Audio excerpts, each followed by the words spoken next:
Hey guys, Yule here. So today I have to check on one of the gardens that I designed about 3 years ago, and I decided to take you along with me because this is a very small garden, and I just wanted to show you that even if you have a small garden, you can create a lot of interest with plants and the use of space. So this garden is a no lawn garden. It's all plants and gravel and different structures. And I segmented the space into different rooms to create a lot of interest in the garden.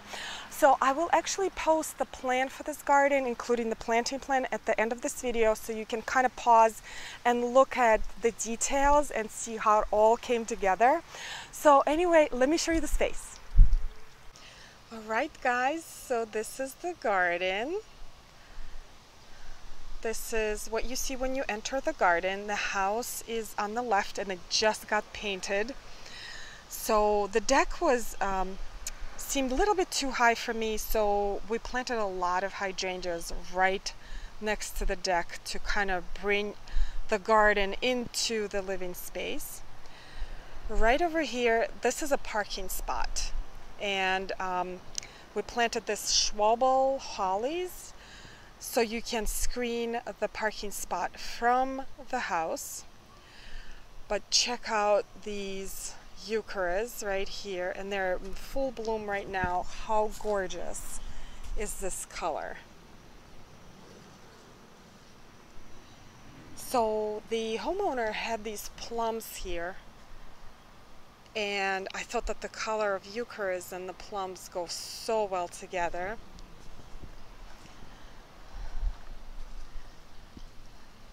There's some Amsonias that bloom earlier in the spring, blue color. But this is a tiny garden. I think it's about 40 by 40 feet. And we packed as many plants here as we could. And this little area is kind of like a wild garden. And I recommended that they have this maintenance path put in, and this is cobblestone. And as you go through this path, the path itself is just adorable. You have hibiscus, you have some switchgrass. This is baptisia that finished blooming, but the pods, I find them very decorative. There's Gara and echinacea. There's climbing hydrangea. And how sweet is this little path? It's literally 1 foot wide, but that's all you need, and it kind of winds down. There's a Hakinakloa grass and Japanese maple. There's the overview, and there's a winding path again.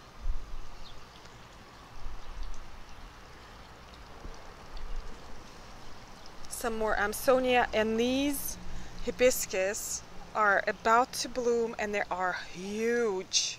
They have huge blooms.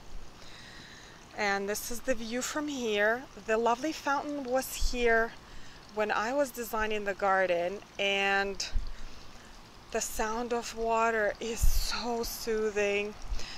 So the idea behind this design, so everything was non-existent except for the fountain, and I will post the photos of what it looked like before.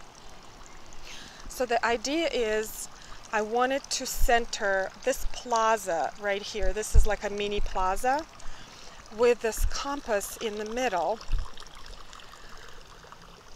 and it is centered with the stairs, and it's centered with the fountain. So it kind of makes sense. It has 2 center lines. And you can see if these hydrangeas weren't here, the deck would be just too imposing. It's very tall, but the hydrangeas soothe it so much. There's another little path going down into the maintenance area. And check out this Brunnera.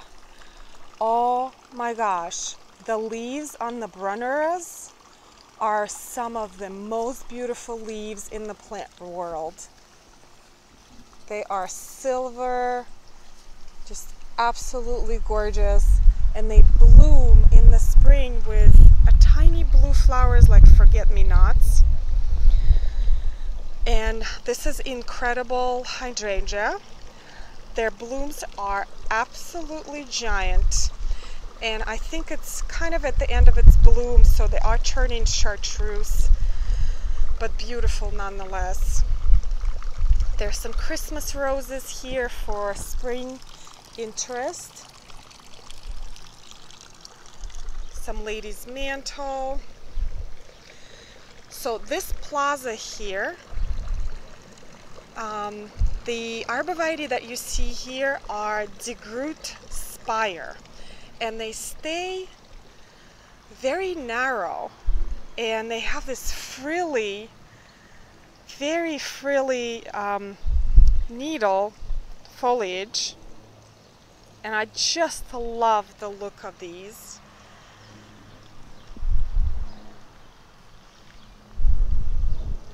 With some liripe underneath. And then let me just get up the deck, and they just painted the house. As I said, it looks so fresh. There's some dog toys. So here you could see the view from the deck. Again, very, very small garden, but so much interest. And you can see how the hollies right there separate this space from the parking space. You can see the hydrangeas from here, beautiful caladiums.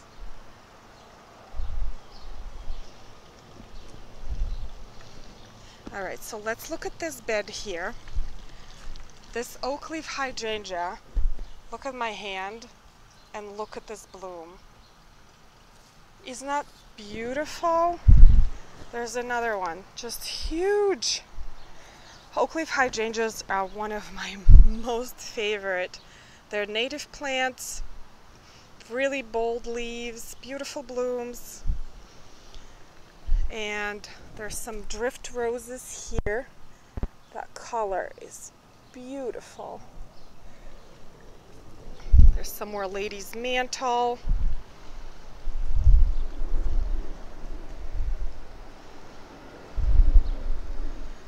Some astilbe blooming. You see the candles right there? I think these are purple candles.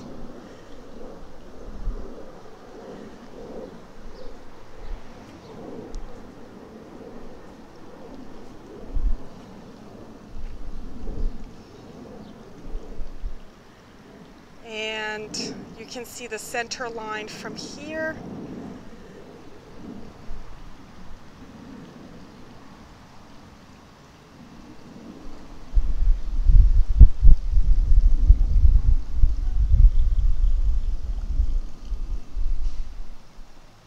So let's talk about this area here. There are 3 pines, white pines. Nothing grows under white pines. It's a very tough spot. So we decided to plant, I think, about 50 northern sea oats grasses, and this is a native grass, and it's absolutely stunning. And they have these oats, and look at this. This is what happened. It just took off, and it is very happy here, and it has this prairie look. And all of these little oats will mature into brown color, and they look amazing in the fall. But you have to be kind of careful. They do seed freely, so you have to be ruthless in the spring and pull them out and give it to your friends, or just throw them away, because they will spread. And look at the sweet seeding area here. And now this last bed that we have here, this is switchgrass right here, and there are some hydrangeas in the back. This is a lobelia and some echinacea and some lavender. There is a pot with dichondra and canna lilies, some echinacea and geranium roseannes which are one of my absolute favorite. They bloom non-stop all summer. There's some angelonias.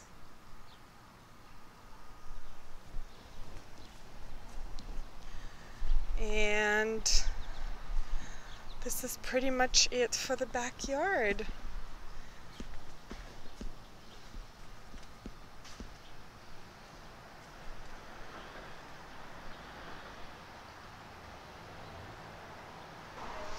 Alright guys, so this is the front yard and there is no lawn again, and look at this sweet bench here and Hakinakloa and Christmas rose. So this is a very shady spot under hemlocks, and it was very difficult to find plants that will do well. But we picked plants like astilbe and eucharis and geraniums. Lots of foliage, lots of different textures. Look how pretty. And then they had these 2 boxwood hedges leading to the front of the house. Very sweet. And then again, there's some oak leaf hydrangeas here and some lace caps, geraniums, and Jacob's ladder, tiarellas. Just lots of shade-loving plants. This pulmonaria, oh my word, it's like one of my most favorite shade-loving plants. It looks like Milky Way or something, like a star night. Some more northern sea oats, Hakinakloa, and ferns. And this is pretty much it. Small space, lots of plants.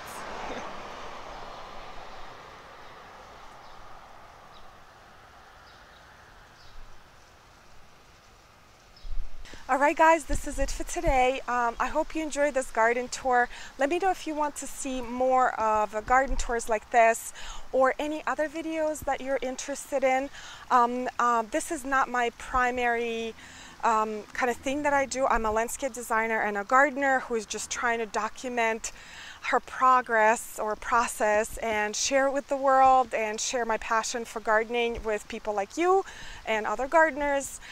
So anyway, if you have any questions or comments, post in the comment section below and I'll see you next time. Thanks.